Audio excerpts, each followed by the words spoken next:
JD Vance back in Munich with a truth bomb. During a recent visit to Munich, Vice President JD Vance Vance delivered a candid speech to European allies, addressing critical issues like free speech and immigration. His remarks left the audience visibly stunned, highlighting a stark contrast in values between the U.S. and Europe.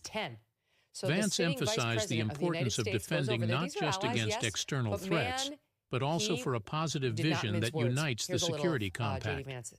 He questioned the European approach to free speech, suggesting that fear of one's own citizens' voices undermines true security.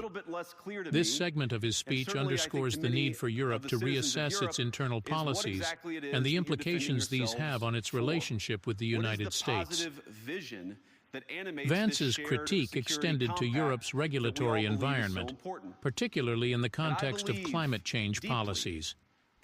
He pointed out that while Europe's regulations might be well-intentioned, they often lack significant global impact, especially when compared to the emissions from countries like China and India. He argued that these regulations could deter technological innovation and economic growth within Europe, as companies might choose to establish operations elsewhere to avoid stringent rules. This segment highlights the economic consequences of regulatory overreach and the need for a more pragmatic approach to global environmental issues. The Vice President also touched on the broader implications of European regulations on American businesses, using the example of Adobe's attempted acquisition of Figma, which was blocked by European regulatory bodies.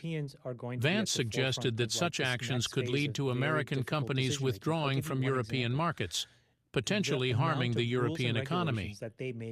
He linked this to the broader theme of free speech, noting that Europe's restrictive policies could stifle innovation and economic freedom, themes central to American values. This part of his speech serves as a warning to European policymakers about the unintended consequences of their regulatory framework. In his concluding remarks, Vance humorously contrasted the resilience of American democracy against the influence of figures like Greta Thunberg, with Europe's sensitivity to influential voices like Elon Musk.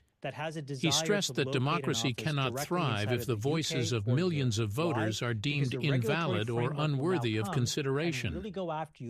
This segment encapsulates Vance's call for Europe to embrace a more open dialogue and reconsider its approach to governance, which he believes is crucial for both European and transatlantic relations. So if you add all of these things up, it all goes back to the root cause that JD's identifying.